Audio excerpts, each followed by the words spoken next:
Okay, here's another hunt story for you guys. I might be talking a little faster right now than normally, only because I'm wet all the way through, and I'm a couple hours up this mountain, and it's cold. It's getting late, so I gotta hurry up and get this done. And I'm solo up here. But anyway, so this story goes back. Oh man, I don't know, maybe 16 years ago or something, 15 years ago, and it was sheep hunting. We're guiding for sheep, stone sheep, northeastern British Columbia, and I had already completed the first hunt, which is August 1st to 14th, and I completed that into the mountains on the south side of Alaska Highway. And my partner Mark had got that first hunt done. Actually, it was with John Luton and George Harms, getting George's, I think his first or second archery slam ram. And so they were in my camp with Mark, Mark's camp. They had just got that hunt done. And I forget, I think I either rode in or flew in, I don't remember, one or the other. And both Mark and I had a sheep hunter out of that same camp for the August 15th to 30th hunt. And I remember John Luton, very popular sheep guide, sculptor, photographer, and George, they told me of a 40-inch ram they were initially chasing on this one hill earlier in the hunt. George did get a ram, and they also had found a big, heavy, broomed off ram when he finally harvested his slam ram with Mark with his bow. So we had those two rams to think about. So my hunter, super nice guy. He was from a popular wine area in California. He was my hunter. Never been sheep hunting before. Super good guy. I don't know. He might have been 40. And the other hunter was your typical. I shouldn't say it's typical. I don't know. You know what? The other hunter was a guy from Britain. And now this guy, unfortunately, was your typical douchebag. Whatever, is what it is. You know what? Not everybody is a good shit. It doesn't matter if you're a hunter, non-hunter, if you're a golfer or a swimmer or a baseball player. Whatever, it doesn't matter. In every group of humans, you're eventually going to come across a douche. And this guy was, if you looked up encyclopedia for the best British example of a douchebag, this guy was it. This guy was it for sure. Whatever, and here's Mark. So, Mark was going to go spike camping, which means you're going to pack up a couple horses, maybe 2 pack horses, 2 hunters for sheep. You don't need many horses. And he was going to go off to go try to get that big, heavy, broomed off ram. And then I was going to hunt out of our main camp, and I was going to concentrate on this one hill and see if I couldn't find that 40-inch ram that George Harms and John Luton had chased after a bit.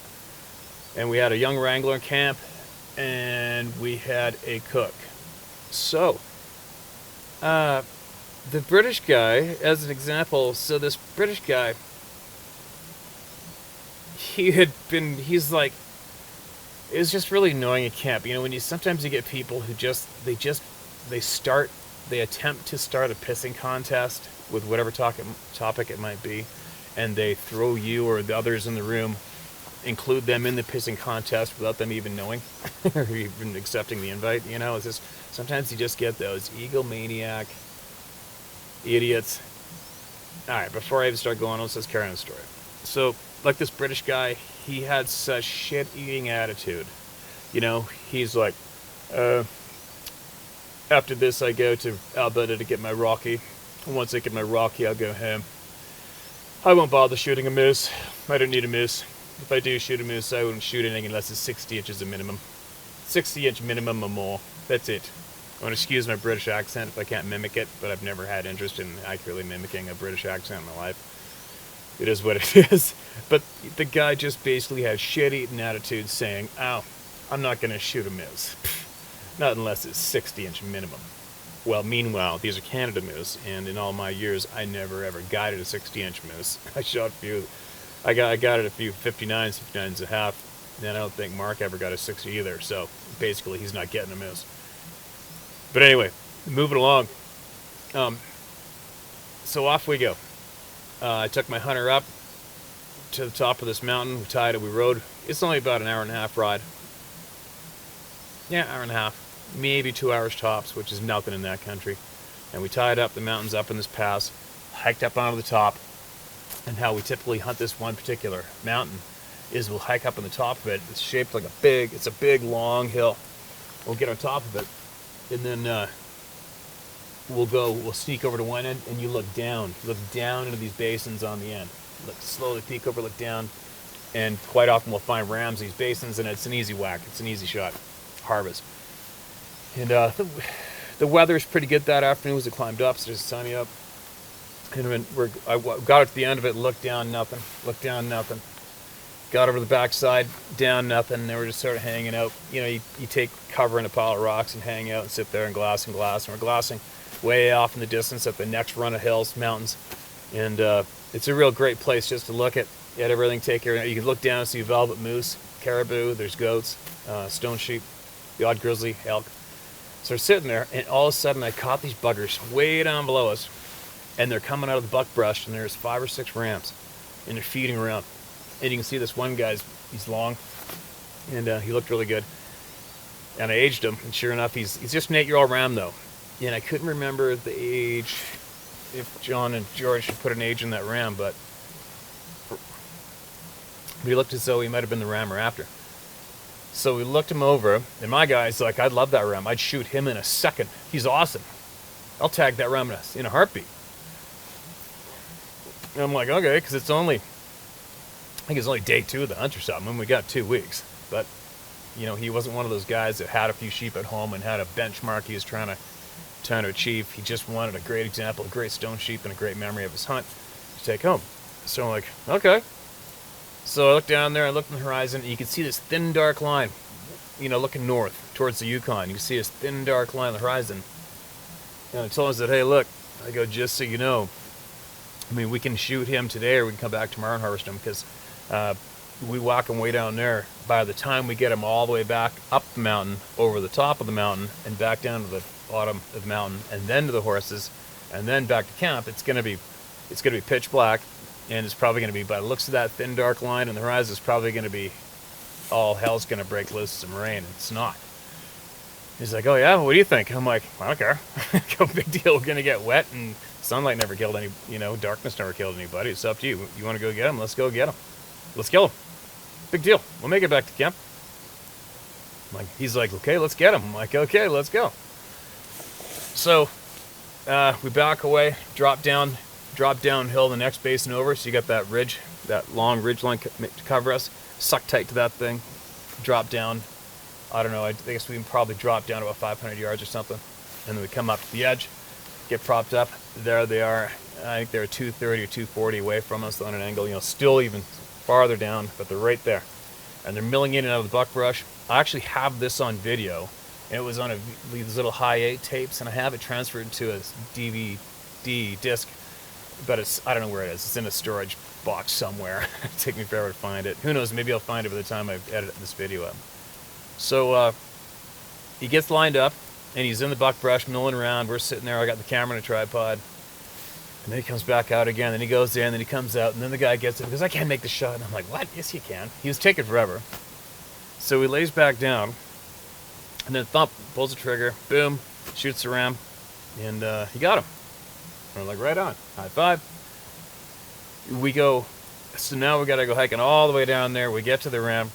And, you know, took a bunch of pictures of him. And I got all the meat.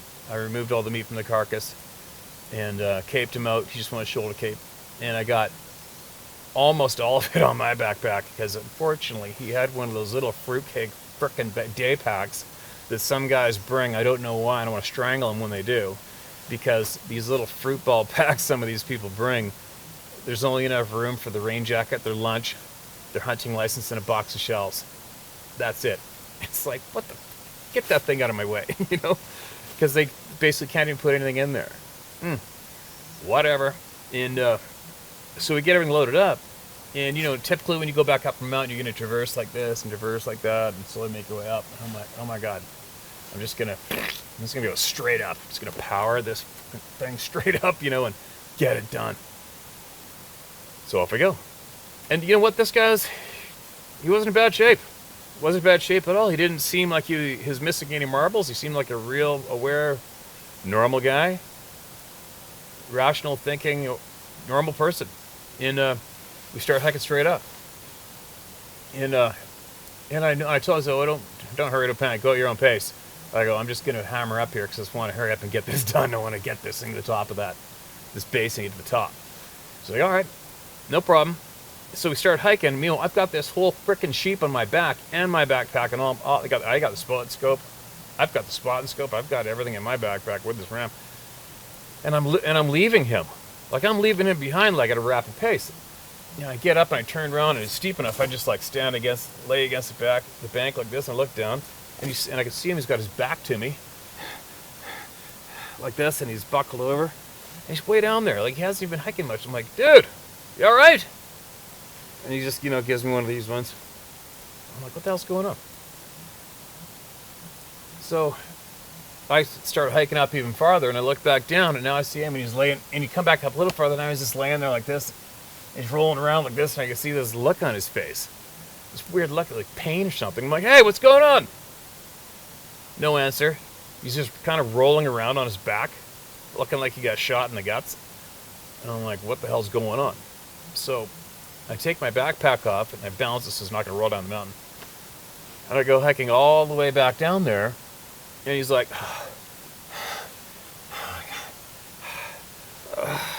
he's doing this. I'm like, what's going on?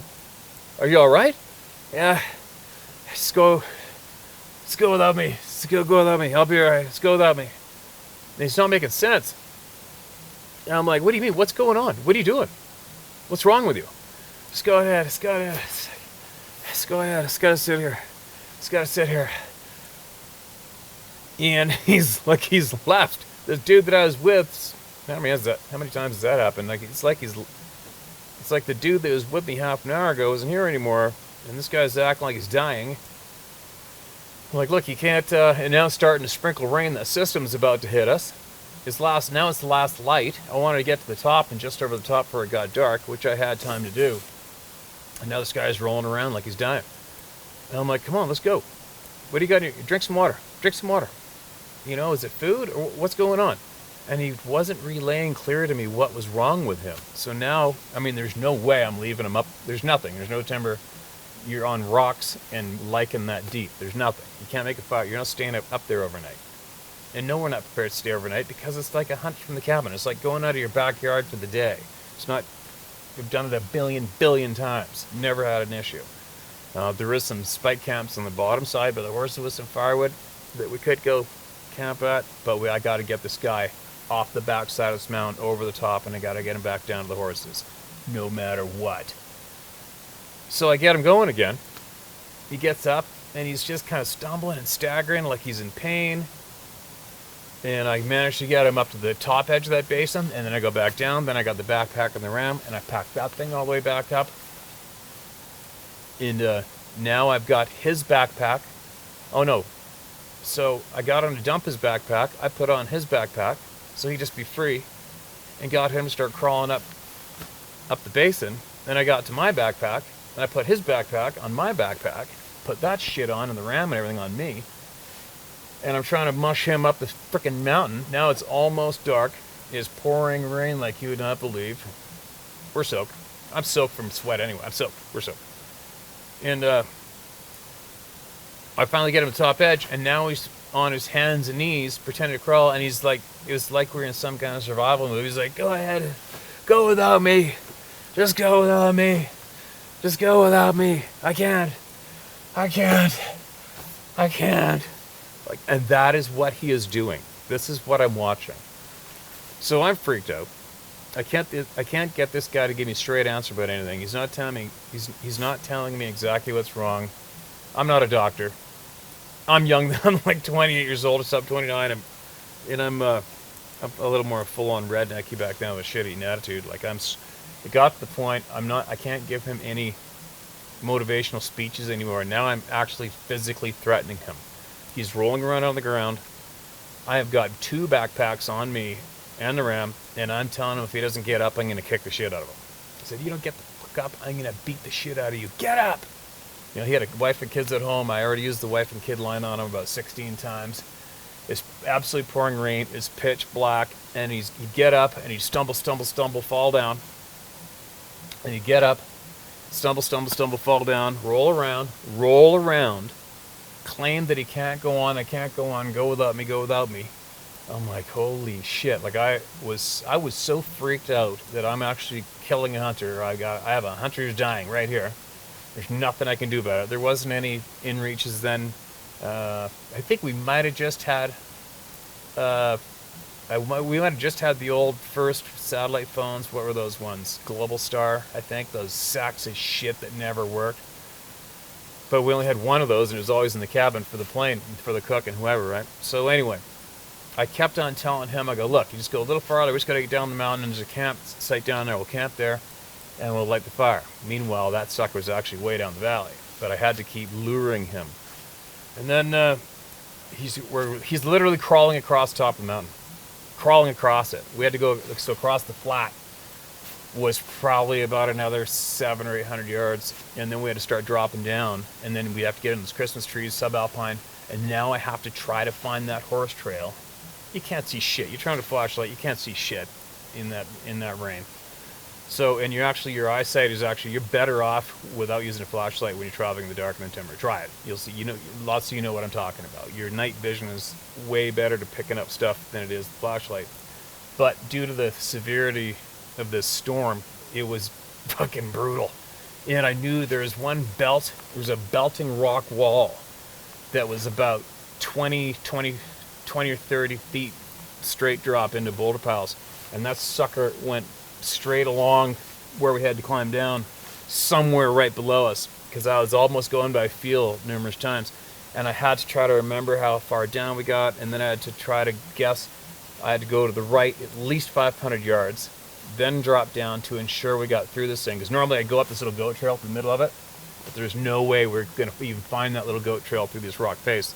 So I had to go 9 degrees to the right, go downhill so I was sure we were past it, go left again, guess 400 or 500 back the other way, then try to find that horse trail, then worm my way through the trees to find the horses tied up who are not saying anything when I whistle out to them.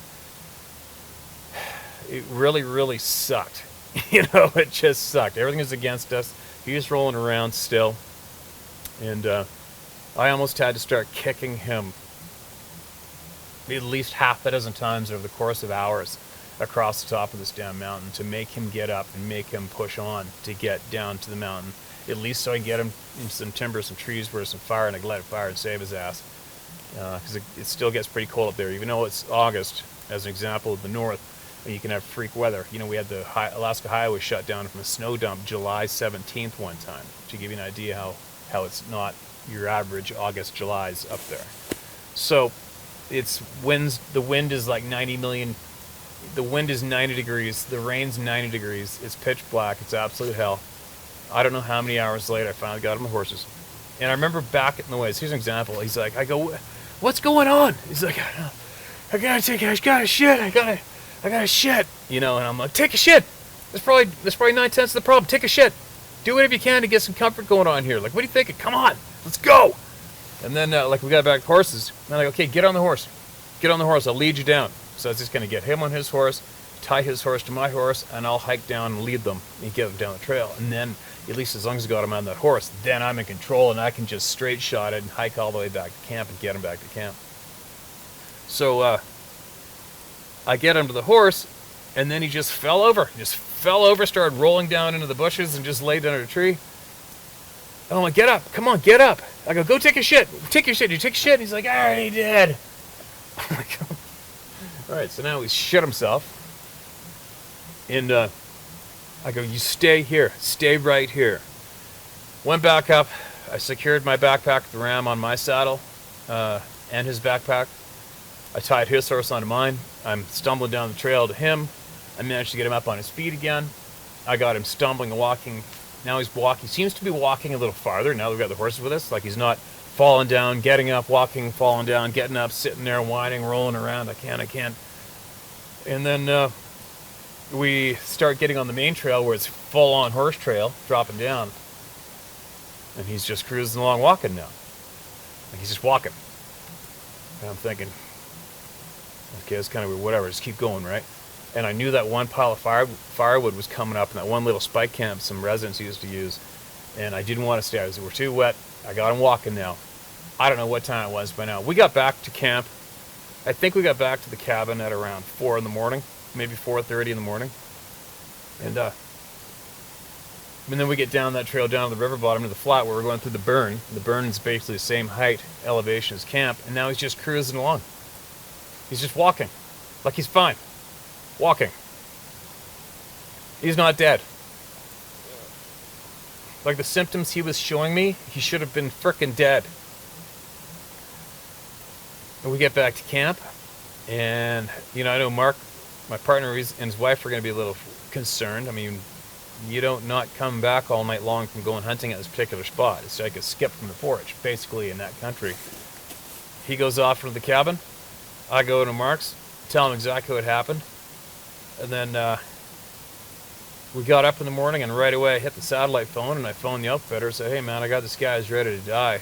I don't know what the hell's going on. I got him in the cabin now. And it's really bizarre, and I'm just kind of freaked out. I don't know what to do. And I probably sound like a freaking idiot. I go back into my cabin, and this guy's sitting there. We have a shower in this camp, one of those propane inverted heater things. And this guy's sitting on his bunk, combing his hair, like everything's cool. I come walk, and he comes walking to him, grabs me by the elbow, and goes, "Are you okay? Are you okay?" I'm like, what? What? Am I okay? After what you just did to me up in that frickin' mountain, I had to knock the shit out of you. Like, it sounds like an absolute crazy frickin' story, and it is, but that is exactly the honest truth of what happened. This guy was rolling around, telling me to carry on. I'm not going to make it. I'm not going to make it. Tell my wife and kids goodbye. You name it, this guy was doing it. And then all of a sudden he's just bouncing around and pretending nothing happened. Are you frickin' kidding me? Holy shit. That was and then I already relayed that full story to the outfitter. And now the outfitter's going to fly into camp and see this guy is absolutely normal. Who looks like the idiot now? Who looks like the psycho now? Like, holy shit. God damn it, that was frickin' nuts. But anyways, that's what happened. But there's another part of the story that's pretty funny, and I'll share it right now, actually.